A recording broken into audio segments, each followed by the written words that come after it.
দাদাদের ছেড়ে এই সবুজ শ্যামল বাংলাদেশে এসে বসবাস শুরু করছি। আহ কি শান্তি।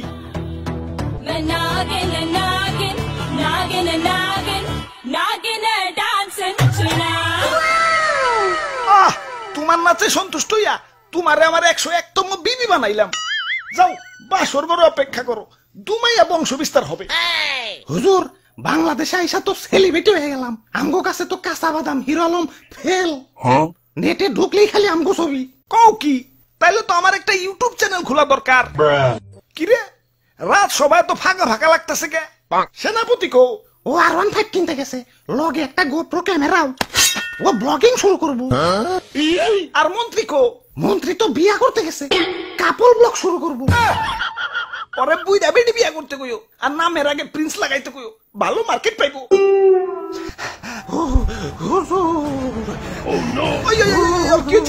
মাথায় পানি ডালো, পানি ডালো। পানি লাগবো না হুজুর, আমার রাসেল ভাই পাওয়ার এক খুপেছে, আমার রাসেল বইন পার এক বাড়িতে একে একে আমার রাসেল কাকু পার, মামু পার, জ্যাঠা পার, ফুফু পার, খালু পার, সব আমার চোখের সামনে খুন হয়ে গেল। কোনো মতে জান্ডা নিয়ে পলে আইসি, ইয়া লেজের মধ্যে এরা বাড়িও খাইছি। দেখেন না লেজটা হুইল্লা গেছে। এত বড় স্পর্ধা আমার রাসেল ভাইপারদের হত্যা করে, ওরে আমি শুলে চড়াবো। এটা তো শুলে আটবো না, এটা তো ছোটখাটো জীব জন্তু না, আস্তা মানুষ। সামান্য মানুষ দিয়ে ভয় পাইলি? ওই যা ওরে কামড় দিয়ে 150 গ্রাম বিষ ডাইলা দিয়ে বাপের জন্মে যাতে সুজা হয়ে না হারাইতে পারে। ওরা তো একজন না, পুরা বাংলাদেশের মানুষ হেইপা গেছে। আমরা তো মোস্ট ওয়ান্টেড ক্রিমিনাল। গলিতে গলিতে আমাকে পোস্টার লাগানো, ধরতে পারলেই 1.5 লাখ টাকা পুরস্কার। ও কি এতক্ষণ?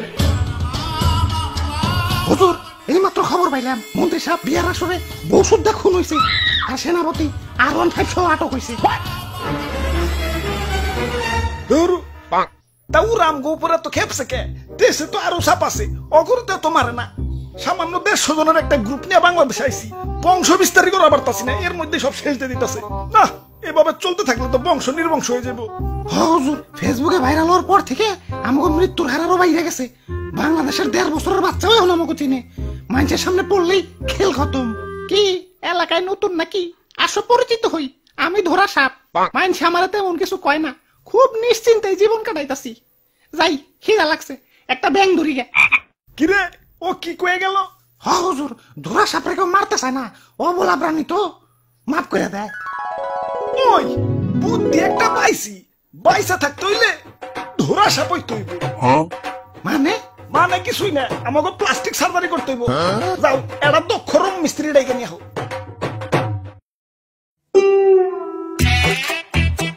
ভাই রে ভাই, আর ওর ভাই এত দিয়ে কই পেলেন?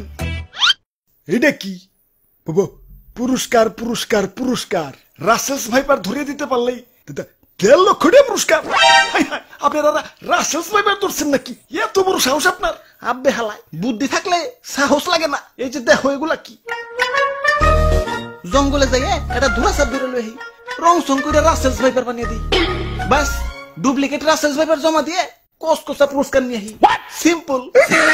বাবা বাবা, সাবাস সাবাস। ভাই ভাই ভাই, আমার একটা আইফোন কিনতে হইব ভাই, চলেন না ভাই আরেকটা ধরা সাপ ধরে নিয়ে আহি। এমন ভাবে রিকোয়েস্ট করতেছো মনে হইতাছে রাসেলস ভাইপার ধরবার কইতাছো। ধরা সাপই তো, লেটস গো।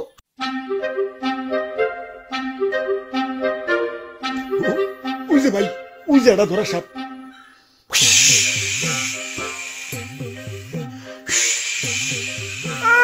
সাল নাই কুত্তার বাগানাম হয়েছে ধরা সাপ, আবার ফস ফস করে।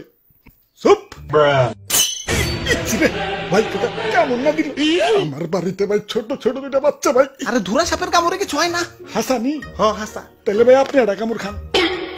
এই যে নাও, খাইলাম। ঠিক আছে ভাই, এবার রং করেন। হ আগে ভালো করে মুছালো, ময়লা টয়লা থাকতে পারে, ভালো করে ঘষো। বিসমিল্লাহ। আরে ভাই ভিতরে দিয়ে অন্য কালার। বাইসা থাকতে হইলে আমাকে প্লাস্টিক সার্জারি করতে হইব। যাও এটা দক্ষ রং মিস্ত্রি ডেকে নিয়ে হোক। ওরে বাপুরে সাইড দেখি দিয়ে খালি রাসেল ভাইবা। আমি বুঝা মানুষ, আর বুঝা মানুষ শিশু সমতুল্য। এই শিশু বয়স আমি মরতে চাই না, আমারে সাইডা দেও। ওই তোমার ভয় নাই, শুনছি এই বুড়া বয়স নাকি তুমি ভালো রং তামাশা করতে পারো। এখন আমগো একটু রং করে ধুলা সাপ বানিয়ে দাও। Okay.